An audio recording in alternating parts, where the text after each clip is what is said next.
Hello friend, हमारी आज की कहानी है अनमोल रिश्ता। मम्मी जी, आजकल सर्दी बहुत तेज पड़ रही है। आप सुबह जल्दी मत जागा करो, ठंड लग जाएगी तो बीमार पड़ जाओगी। सरला ने गर्म चाय का प्याला अपनी सास को देते हुए कहा।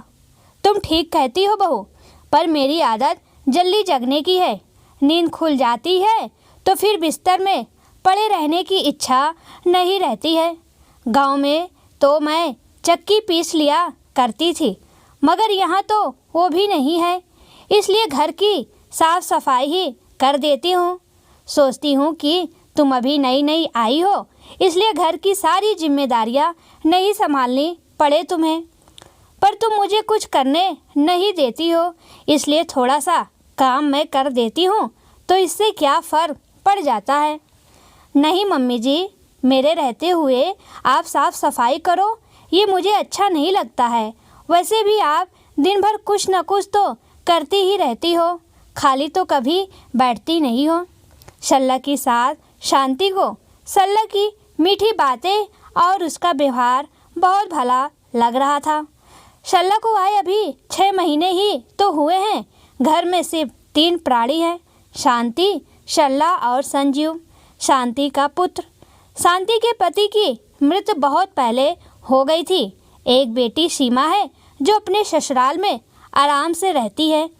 जब से सरला बहू बनकर आई है, तब से शांति को लगता है कि उसकी बेटी सीमा वापस आ गई है। दोनों स्त्रियां हिल मिल कर रह रही हैं। आज के ज़माने में ऐसी सास बहू कहाँ मिलती हैं। उनकी बात कुछ और चलती कि फ़ोन ने व्यवधान डाल दिया। संजीव की घबराई हुई आवाज़ सुनाई दी। क्या हुआ दीदी को? क्या अस्पताल में है अभी? हम लोग बस निकल ही रहे हैं, थोड़ी देर में पहुंच जाएंगे, संजीव हड़बड़ाकर बोला। वह सरला और शांति को देखकर बोला, दीदी अस्पताल में भर्ती हैं, हमें तुरंत चलना है। आप लोग दोनों तैयार हो जाओ और अपनी अटैची जमा लो, तब तक मैं गाड़ी की व्यवस्था करता हूँ। 1 घंटे में वो तैयार होकर गाड़ी में बैठ गए और गाड़ी फर्राटा मारने लगी। गाड़ी में खामोशी व्याप्त थी, मगर सबके दिलों में तूफान उठ रहा था। पता नहीं क्या हुआ है सीमा को, अब कैसी है वह, क्या बीमारी है, पर इनका जवाब किसी के पास नहीं था। वो लोग सीधे ही अस्पताल आ गए थे। तीनों को देखकर सीमा बिलख पड़ी थी। शांति के सीने से एक छोटे बच्चे की तरह लिपटकर रो पड़ी थी सीमा। मम्मी, मैं अब कभी माँ नहीं बन पाऊंगी, सीमा ने बोल दिया। सबके सिरों पर जैसे हथौड़ा पड़ा हो, कांप गए तीनों जने। जैसे तैसे शांति बोली, ऐसे नहीं कहते बेटे, ईश्वर बहुत मेहरबान है हम पर, वह ऐसा नहीं कर सकते हैं, विश्वास रख। शांति, सरला और संजीव तीनों सीमा को ढाढ़स और विश्वास दिलाने लगे। ऐसा ही है मम्मी, मैं अब इस खाली शरीर के साथ कैसे जीऊंगी। बिना बच्चों के एक स्त्री बिना फल वाले वृक्ष के समान है। गर्भाशय में इन्फेक्शन होने के कारण पूरा गर्भाशय ही निकाल दिया है डॉक्टरों ने। मैं कैसे धीरज धरूं? सीमा का प्रश्न वाजिब था। इस प्रश्न ने तीनों के सीने छलनी कर दिए। न कुछ कहते बन रहा था और न कुछ सुनते। सीमा बताने लगी कि कैसे उसके 5 महीने के गर्भ के दौरान कल रात अचानक दर्द उठा, उसे अस्पताल में भर्ती करा दिया। सोनोग्राफी हुई तब पता चला कि गर्भ में बच्चा तो कब का मर गया है और उसका इन्फेक्शन पूरे गर्भाशय में फैल गया है। यदि गर्भाशय को नहीं निकाला गया तो सीमा की जान जा सकती है, इसलिए कोई और विकल्प नहीं था इनके पास। विधाता को जो मंजूर होता है वही होता है। शांति उसे दिलासा देने लगी। सीमा के पास रोने बिलखने के अलावा और कोई काम नहीं रह गया था, इसलिए वह इस काम को बखूबी से अंजाम दे रही थी। शांति के हृदय पर सैकड़ों हथौड़े चल रहे थे। संजीव और सरला दोनों जने अंदर ही अंदर सुबक रहे थे। एक दिन रहने के बाद सीमा अस्पताल से घर वापस आ गई। ये लोग भी अपने घर लौट आए थे। लगभग 2 महीने बाद सीमा अपने मैके आई तो वह काफ़ी बदली बदली सी लग रही थी। उसने खुद को बड़े संभाल लिया था और वह अब हंसकर बात करने लग गई थी। इस बार वह मैके में थोड़ा रुकने के लिए आई थी। उसके दिल पर जो घाव लगा था उस पर परिवार के मलहम की आवश्यकता थी। शांति, सल्ला और संजीव ने घाव को भरने में पूरी मदद की थी, पर ये एक ऐसा घाव था जिसे भरने में बरसों लगने की संभावना थी। समय सारे घाव भर देता है। एक दिन सल्ला और संजीव कहीं गए हुए थे, तब सीमा ने दबी जुबान से कहा, एक बात कहूँ मम्मी, अगर आप बुरा ना मानो तो। शांति की आंखें विस्मय से विस्तृत हो गई। एक बेटी की बात का एक माँ बुरा क्यों मानेगी? निसंकोच होकर कहो बेटी। सौरभ चाहते हैं कि हम एक बच्चा गोद ले लें, धीरे से सीमा ने कहा। ये तो बहुत अच्छी बात है बेटा, इस नेक काम को तो जल्दी से जल्दी कर लेना चाहिए। शांति ने अपनी स्वीकृति दे दी। मैं चाहती हूँ कि अनाथाश्रम से हम लोग बच्चा गोद ना लें, सीमा रुक रुक कर बोली। फिर कहाँ से लोगे? शांति ने अधीर होकर पूछा। एक पल के लिए वहाँ पर खामोशी छा गई। दोनों में से कोई कुछ नहीं बोली। खामोशी को तोड़ते हुए शांति बोली, क्या कुछ और सोचा है इस विषय में? हाँ, सोचा तो है, इसलिए मैं आपसे बात करना चाहती हूँ। क्या भाभी अपना बच्चा गोद देंगी? शांति अवाक रह गई। शल्ला की शादी हुए अभी 8-9 महीने ही हुए थे। अभी तो उसके कोई बच्चा लगा भी नहीं था और अभी से गोद देने की बात होने लगी। तालाब खुदा नहीं और मगरमच्छ रहने चले आए वाली कहावत चरितार्थ हो रही थी। शांति के मुंह से इतना ही निकला, अभी तो सल्ला के बच्चा लगा ही नहीं है और तुम? शांति की आंखों में आश्चर्य के भाव थे। मैंने कब कहा कि मुझे अभी बच्चा चाहिए? जब हो जाए तब दे दे। सीमा को उम्मीद की किरणें दिखाई देने लगी। इस बारे में मैं कुछ भी नहीं कह सकती सीमा, मेरे लिए तुम और सल्ला दोनों बराबर हो। मैं ना तो तुम्हारा पक्ष लूँगी और न सल्ला का, इसलिए मेरी सलाह है कि तुम सल्ला से स्पष्ट बात कर लो, यही ठीक रहेगा। मेरा बात करना ठीक नहीं है। शांति ने इस प्रसंग से खुद को अलग कर लिया। सल्ला जब घर पर आई तो सीमा को कहने में अचकचाहट होने लगी। वह संकोच से कह नहीं पा रही थी। एक दिन संजीव और सल्ला दोनों बैठे हुए एक धारावाहिक देख रहे थे जिसमें देवरानी अपने बच्चे को जेठानी को गोद दे देती है। सीमा को लगा कि यही वह मौका है जब उसे वह बात चलानी चाहिए जिसके लिए वह आई है। वह सल्ला से बोली, भाभी। सल्ला एक मुस्कान बिखरते हुए बोली, आप मुझे भाभी मत कहा कीजिए दीदी, मैं तो आपसे बहुत छोटी हूँ। आप तो मेरा नाम लिया कीजिए ना, ये भी तो आपसे छोटे हैं। आप इन्हें तो नाम से बुलाती हैं मगर मुझे भाभी कहती हैं। प्लीज़ दीदी ऐसा मत करिए ना। सल्ला के स्वर में आग्रह था।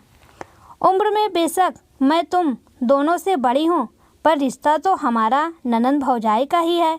इसी रिश्ते के कारण मैं आपको भाभी कहती हूँ और कहती रहूँगी। सीमा ने भी उससे अधिक प्यार से कहा। ठीक है दीदी, जैसी आपकी मर्जी, कहो क्या कहना चाहती हो। सौरभ एक बच्चा गोद लेने को कह रहे थे। अगर तुम दोनों राजी हो तो तुम हमारे लिए एक बच्चा पैदा करके दे दो ना। वह चाहे लड़का हो या लड़की, वह हमारा होगा। बताओ क्या यह प्रस्ताव मंजूर है तुम्हें? सीमा ने हिम्मत करके बात रख दी। सल्ला और संजीव की नज़रें मिली और फिर सल्ला कहने लगी, दीदी आपने तो मेरे मुंह की बात छीन ली है। हम दोनों कल ही इस पर चर्चा कर रहे थे और कह रहे थे कि यदि दीदी राजी हो तो हम अपना बच्चा आपको दे दें। आपने तो हमारी मुराद पूरी कर दी दीदी। यह सुनकर सीमा खुशी से फूली नहीं समाई और उसने सल्ला को गले से लगा लिया। बात पक्की हो गई। पहला बच्चा सीमा का होगा। कुछ दिनों बाद सीमा को खुशखबरी मिल गई। सल्ला की कोख आबाद हो गई थी। अब उस बच्चे के स्वस्थ होने की दुआएं दोनों माताएं मांगने लगी थी। सल्ला ने मन कड़ा कर लिया था। उधर सीमा को एक दिन काटना भारी पड़ रहा था। आखिर वह दिन आ ही गया जब सल्ला को प्रसव पीड़ा होने लगी। सीमा और सौरभ दौड़े दौड़े आए। सल्ला को अस्पताल में भर्ती करा दिया गया। थोड़ी देर में सूचना मिल गई कि सल्ला का बेटा हुआ है। सब लोग खुशी के मारे फूले नहीं समाये। सब लोग दौड़कर सल्ला के पास चले आए। सल्ला की ओर सीमा ने कृतज्ञता से देखा। सल्ला कहने लगी, दीदी और जीजा जी, आपकी अमानत आपको सौंप रही हूँ। उसके चेहरे पर प्रसन्नता के भाव थे। ले लेंगे, अभी क्या जल्दी है, तुम पहले घर तो आ जाओ, सीमा खुशी से बोली। घर को फूलों से सजाया गया। सल्ला और नन्हे राजकुमार का भव्य स्वागत किया गया। 3-4 दिन गुजर गए मगर सीमा ने गोद लेने और देने का कोई जिक्र नहीं किया तो सल्ला को संदेह होने लगा। एक दिन उसने सीमा को कह ही दिया, क्या बात है दीदी, आप अपनी बात से पीछे हटती नजर आ रही हैं। उसके अधरों पर एक अर्थपूर्ण मुस्कान थी। ऐसी तो कोई बात नहीं है भाभी, सीमा नजरें चुराते हुए बोली। कोई तो बात है जिसे आप मुझसे छुपा रही हैं दीदी, बताइए ना। दरअसल सौरभ कह रहे थे कि पहला बच्चा लड़का हुआ है। पहला बच्चा तो घर का वारिस होता है। पहले बच्चे को गोद लेना ठीक नहीं है, इसलिए इसे तो आप अपने पास ही रखिए, हम लोग अगला बच्चा ले लेंगे। सीमा के चेहरे पर बड़प्पन के भाव थे। यह सुनकर सल्ला को ऐसा लगा कि वह कंगाल होते होते बच गई थी। एक माँ को अपना पहला बच्चा देने में उतना ही जोर आता है जितना एक व्यक्ति को जान देने में आता है।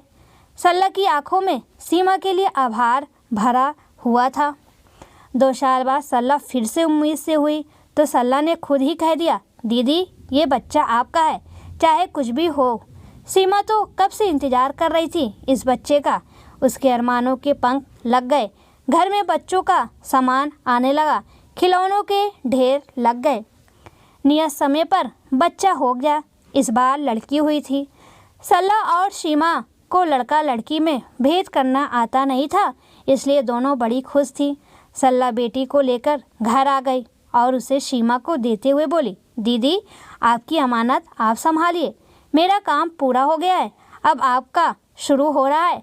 सल्ला के चेहरे पर हल्का सा दर्द था। माँ तो माँ ही होती है, चाहे वह कितनी ही महान हो। बच्चे के लिए तो उसकी ममता तड़पती ही है। सीमा ने उस लड़की को अपने कलेजे से लगा लिया और वह उसकी देखभाल करने लगी।